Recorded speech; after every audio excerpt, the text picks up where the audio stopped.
Good morning! How are all my friends? I just wanted to make a little video for you to tell you how much I miss you and how much I cannot wait to come back to school and be with you all day, every day. I'm ready for our normal schedule. I'm ready to give all of you the biggest hug ever. I miss all of my friends. We're the best class ever and I can't wait to be back together. But since you're at home, I hope that you are having a great time spending some extra time with your family. And I hope on these pretty days you're getting to go play outside and maybe do some fun learning activities at home. If we were going to be in school today, I was going to read you one of my favorite stories when we came back this morning. But since we're not there, I thought they cannot miss this story. This is my favorite book. So I brought my book home to read to you guys on video. Goldilocks and the Three Bears. So I'm going to read it. And I'll read the page and then I'll show you the picture, okay?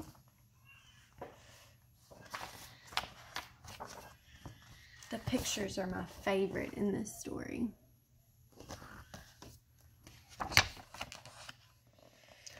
Once upon a time, there were three bears who lived together in a house of their own in a wood. One of them was a little small wee bear, and one was a middle-sized bear, and the other was a great huge bear. There's their house. And there's the great huge bear, the middle-sized bear, and the little small wee bear. They each had a bowl for their porridge, a little bowl for the little small wee bear, a middle-sized bowl for the middle-sized bear, and a great huge bowl for the great huge bear. And they each had their own chair to sit in, a little chair for the little small wee bear, a middle-sized chair for the middle-sized bear, and a great huge chair for the great huge bear. And they each had a bed to sleep in. A little bed for the little small wee bear, a middle-sized bed for the middle-sized bear, and a great huge bed for the great huge bear. There's that great huge bear. See him in his great huge chair? See that baby bear with a butterfly on his nose? One day, after they had made their porridge for breakfast and poured it into their porridge bowls, they walked out into the woods while the porridge was cooling. Papa bear, mama bear. See baby bear climbing over that tree trunk. And while they were walking, a little girl named Goldilocks came to their house. First, she looked in at the window, and then she peeped in at the keyhole, and seeing no one was home, she lifted the latch.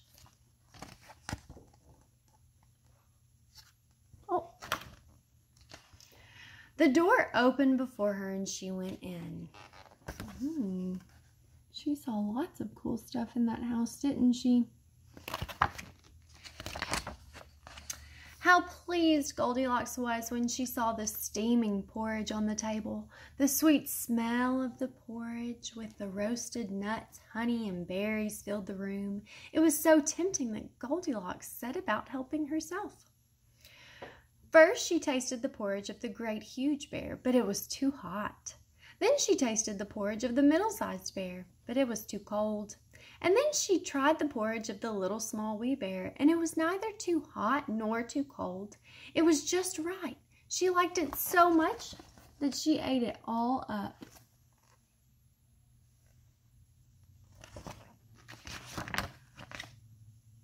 Then Goldilocks sat down in the chair of the great huge bear, but it was too hard for her.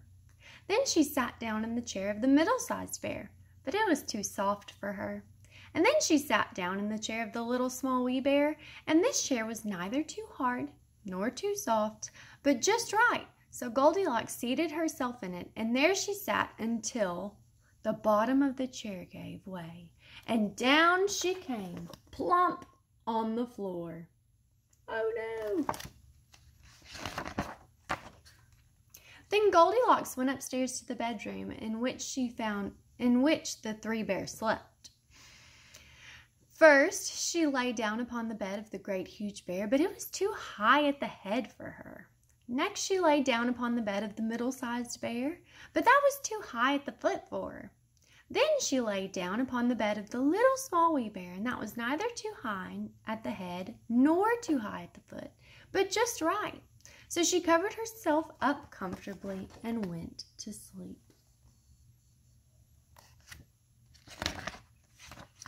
By this time, the three bears thought their porridge would be cool enough to eat, so they returned home for breakfast.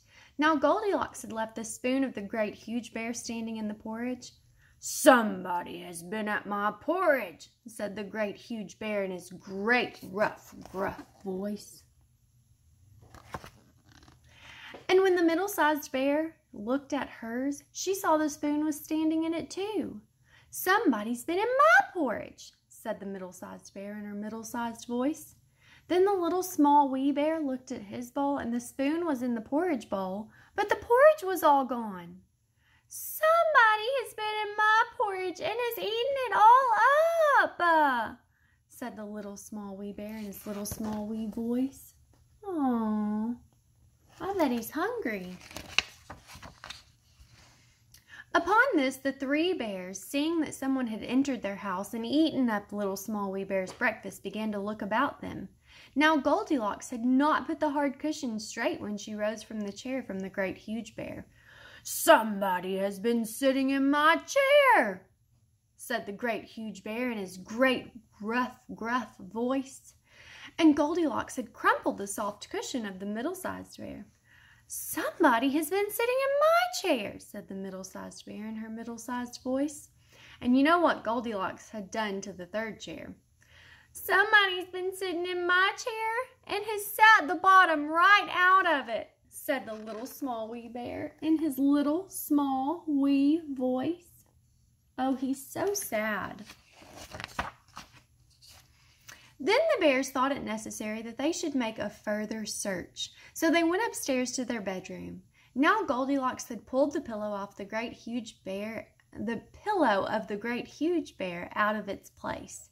"Somebody's been laying in my bed," said the great huge bear in his great rough, gruff voice.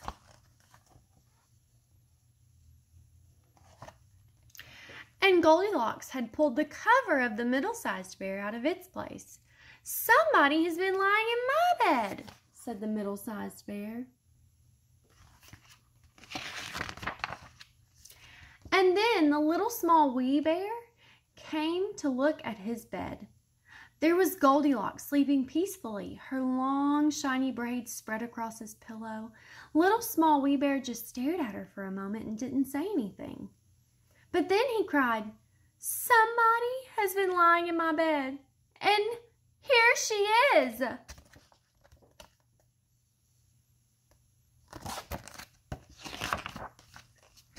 Goldilocks had heard in her sleep the great rough, gruff voice of the great huge bear and the middle voice of the middle-sized bear, but it was only as if she heard someone speaking in a dream.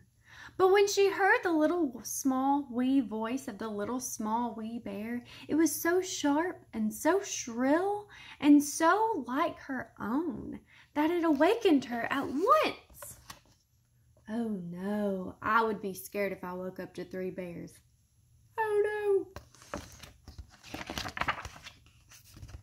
Up she started, and when she saw the three bears on one side of the bed, she tumbled herself off the other and ran to the window. Out Goldilocks jumped and ran away as fast as she could run, not looking behind her until she was very far away. There she goes. Oh, out the window. Bye-bye, Goldilocks. And what happened to Goldilocks afterwards, no one can tell. But the three bears never saw anything more of her. And I bet they lived happily ever after. Okay, that's one of my favorite books. Do you know what you could do for me today? Could you draw a picture of the characters in that story and have Mom or Dad send me a picture on Dojo so I can see? Please, I'm missing all of your beautiful artwork. Draw me a picture of the characters in Goldilocks and the Three Bears. You're a cartoon. Thank you. Hey, Arlo, you want to say hello? Say hello. Hello. Have a good day. Can you blow him a kiss?